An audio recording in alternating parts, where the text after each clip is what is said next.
ما شفت بنتي 16 سنة ما شفتها ما شايفة بنتي በዚህ መንገድ ልጅ የምትወልዱ ከሆነ ኡንማኑኝ ሁሉ ጊዜ ዘላለም አለማችሁን በጸጸት ነው የምትጨርሱት እድሜያችሁን ማለት ነው። ይቼታችን የገጠማት ምንድነው? ጋብቻው እንዴት ተፈጸመ? ልጅቷ እንዴት ተወለደች? የአሰሪዋ ሚስትስ እንዴት አድርጋ ልጇን ነጠቀቻት? እንግዲህ እንደሰማችሁት መግቢያ ላይ ልጄን ካየሁት ወይንም ካየኋት ሴት ናት ልጅቱ 16 ዓመት ሆነኝ እያለች ነው። አረቦች ቲቪ ላይ ቀርባ ነው ይሄንን ነገር የተናገረችው ማለት ነው። ምንድነው የተፈጠረው የሚለው ሙሉ ዝርዝሩን የምነግራችሁ ይሆናል። እባካችሁን ራሳችሁን ጠብቁላችሁን በያላችሁበት ይህንን ሙሉ ታሪኩን በመስማት ራሳችሁን ከአደጋ ጠብቁ። በነገራችን ላይ ልጅ ወልዶ መነጠቅ ብቻ ሳይሆን ህይወታችሁ ጭምር አደጋ ላይ ነው እንደዚህ የምታደርጉ ከሆነ ማለት ነው። ከዚህ በፊት እንግዲህ የሆነ ቪዲዮ አቅርቤላችኋለሁኝ። ኢትዮጵያ ውስጥ የሆነ ሚዲያ ላይ ይሰራ የነበረው ታዋቂው ጋዜጠኛ አንዲት እህታችንን ኢንተርቪው አድርጓት ነበረ። ምንድነው እንግዲህ እሷን ኢንተርቪው ሲያደርጋት ከሰውየው ጋር ድብቅ የሆነ ግንኙነት ነበራት። ሻምፖ ይገዛላታል፣ ቅባት ይገዛላታል፣ የተለያዩ የሚያስፈልጋትን ነገር ይገዛላታል ያ ሰውዬ ማለት ነው። እንደዚያ በቃ በድብቅ ግንኙነታቸው ይቀጥላል።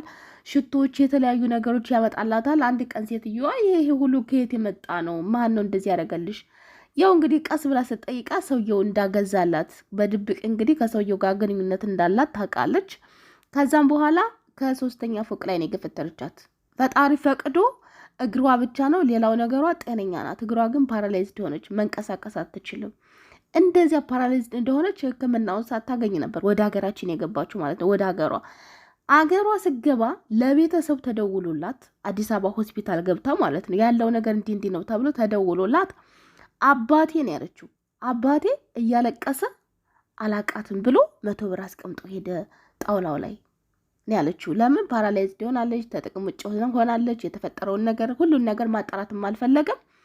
አያት በቃ ይቺ ልጅማ ልጄ አይደለችም አላቃትም ብሎ ሄዶ እሷ እንግዲህ የትም እንደዚሁ በቃ ለነፍስ ያለ ነው እየሰራ እንደዚህ 10 ብርም እንደዚያም በቃ ምግብም እየሰጧት እንደዚያ ነው የምትኖረው። ከዚህ ቤት እንግዲህ ኢንፎል እንትን ላይ እዩሃ ሚዲያ ላይ በጣም ታዋቂ የነበረው ጋዜጠኛ አሁን የራሱ ዩቲዩብም እንደዚሁም በሬዲዮ የሚሰራል። ሌላው ደግሞ እርቅም አድ ላይ እየሰራ የነበረው ልጅ ጋራ አብረው የሚሰራሉ ማለት ነው። እና እሱ ነበር ያቀረባት ያችን እህታችንን ሙሉ ታሪኳን እንድትናገር እንግዲህ የማይጠቅም ስትል ከሰከስ ማለት ነው። ለማይጠቅም ነገር በደረሰባት ነገር እየፈረድኩባት አይደለም። ነገር ግን ለማይጠቅመን ነገር ስንል ከሰከስ ለቀባት ለተለያየ ነገር ምንም ከ10 ብርና ከ20 ብር ለማይዘል ነገር ህይወትን እስከ ወዲያኛው ነው ህይወቷን ያጨለመችው እህታችን እስከ ወዲያኛው። እንደዚያ ግን ያለውን ነገር አይሆንም ብላ የሆነ እርምጃ ብትወስድ ኖሮ ያ ነገር ያደርስባትም ነበር። ለማንኛውም በዚህች ባለ ታሪኳ እህታችን ላይ የደረሰው ነገር ምንድን ነው የሚለውን ደግሞ ልንገራችሁ። እንግዲህ ይቺ መግቢያው ላይ ያያችኋት እህታችን ልጄን ካየኋት 16 ዓመት ሆነኝ ብላ እንግዲህ የአረብ ትልቅ ጣቢያ ላይ ቀርባ ነው እየተናገረች ያለችው ማለት ነው። ምንድነው የተፈጠረው እንግዲህ ከዚህ ከሰውየው ጋር ከልጁ አባት ጋር በአጋጣሚ ይገናኛሉ። በዛውም ስልክ ይለዋወጣሉ፣ ይደዋወላሉ፣ መገናኘት ይጀመራል። በመካከል ይቺ ልጅ ትጸነሳለች። እንደ ጸነሰች ትነግረዋለች። ልጅቱን አልፈልጋትም ማስወጫት ይላታል። ከዛም በኋላ እንግዲህ ነገ ዛሬ እሺ በቃ ብር የለኝም እና ብር እስከሚሰጣት ድረስ ትጠብቃለች። በወቅቱ ብር የለኝም ነበር አለች። ከዛም በኋላ እሱን እየጠበቀች እያለ ልጅቱ እያደገች መጣች። እያደገች እንግዲህ 4 ወር ከሆነ በኋላ አንድ ጽንስ መውለድ አይችልም። ላወርድ እንኳን ብትሉ በጣም ከባድ እንደሆነ ብዙ ዶክተሮች እንግዲህ ህይወትን እስከ ማጣት ድረስ እንደሚያደርስ ሲናገሩ እንሰማለን። እንደዚያ ሲሆንባት እንግዲህ እየገፋች ስትሄድ በቃ ለመውለድ ትገደዳለች። ከወለደቻት በኋላ ሆስፒታል በነበረችበት ሰዓት እንግዲህ ዋናዋ ባለቤቱ እንግዲህ በምን አይነት ሁኔታም እንደው ባይታወቅም ታውቃለች ይሄንን ነገር። እዚያው ሆስፒታል ውስጥ እያለች ነው ልጅቷን ነጥቃት የወሰደችባት ማለት ነው። ከዛም በኋላ እሱም አላቅሽም ከዚህ በኋላ አንገናኝም በቃ ልጅቱን አሳድጋል ይላታል። እባክህ ልጅ እያልኩ በጣም ብዙ ጊዜ ስለምነው ብዙ ዛቻና ማስፈራሪያ ያደርስብኝ ነበረ።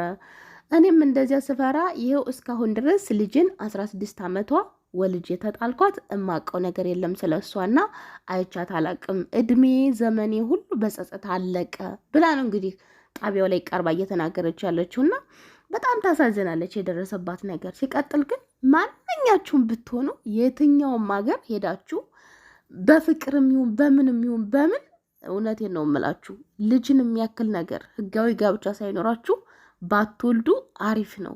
ማለት አንዳንድ ጊዜ በቃ ከኢትዮጵያ ወንድ ምንም ይሁን ምን በቃ የውጭ ዜጋ ይሻለኛል ምንም በቃ ይሻላል የሚሉ ሰዎች አሉ። አው ከተሻላችሁ ተሻላችሁ። ትክክለኛ ግን ዶክመንት ሳይኖራችሁ ትክክለኛ ነገር ሳይኖራችሁ ግን ወልዳችሁ በጣም ህይወታችሁ አደጋ ላይ ነው። ዘላለም አለማችሁን የማይለቃችሁ ጸጸት ውስጥ ነው የምትገቡት።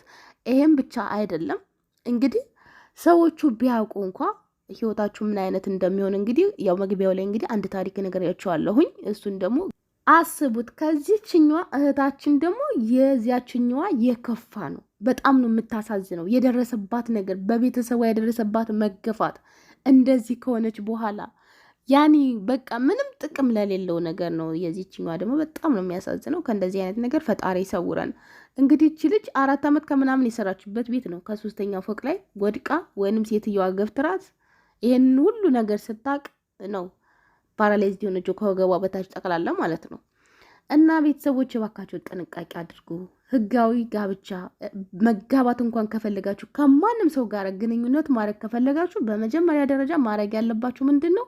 እራሳችሁን ህጋዊ ማድረግ፣ ሲቀጥል ደግሞ ትክክለኛና ህጋዊ ጋብቻ መፈጸም። እንደዚያ አላደርግም ካሉ ማግባት አልፈልግም ካሉ ግን ራሳችሁን መጠበቅ አለባችሁ። ምክንያቱም ልጅም እንደውም ይወለዳል፣ ምንም ማለት አይደለም። በሽተኛ ብትሆኑ ምንድን ነው የሚወጣችሁ? በጣም ከባድ ነው።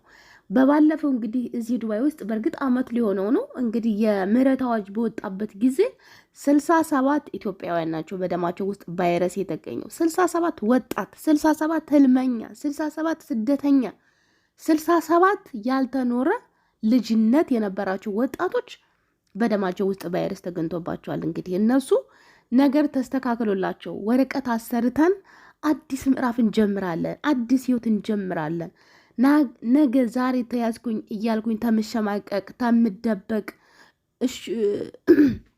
አኩኩሉ ከምጫወት ከፖሊሶች ጋር ወረቀት ኖሩኝ እንደ አዲስ ህይወት ልጀምር ብለው እንደ አዲስ ህይወታቸውን ለመጀመር ተዘጋጅተው እንግዲህ ምርመራ ሲደረግላቸው ግን በደማቸው ቫይረስ የተገኘባቸውና ወደ ሀገራቸው የተላኩ 67 ኢትዮጵያውያን መሆናቸውን ሁላችሁም እንግዲህ ሁሉም ዓለም የሚያውቀው ነገር ነው። ይሄ ሁሉ የመጣው ምንድን ነው? ይሄ አጉል ጥንቃቄ የጎደለው ግንኙነት መጨረሻው ይሄ ነው። ልጅም ቢሆን ይወለዳልና ለራሳችሁ ጥንቃቄ አድርጉ እባካችሁ። በእውነት ጤና በምን ይተምናል? በምን ይገዝ?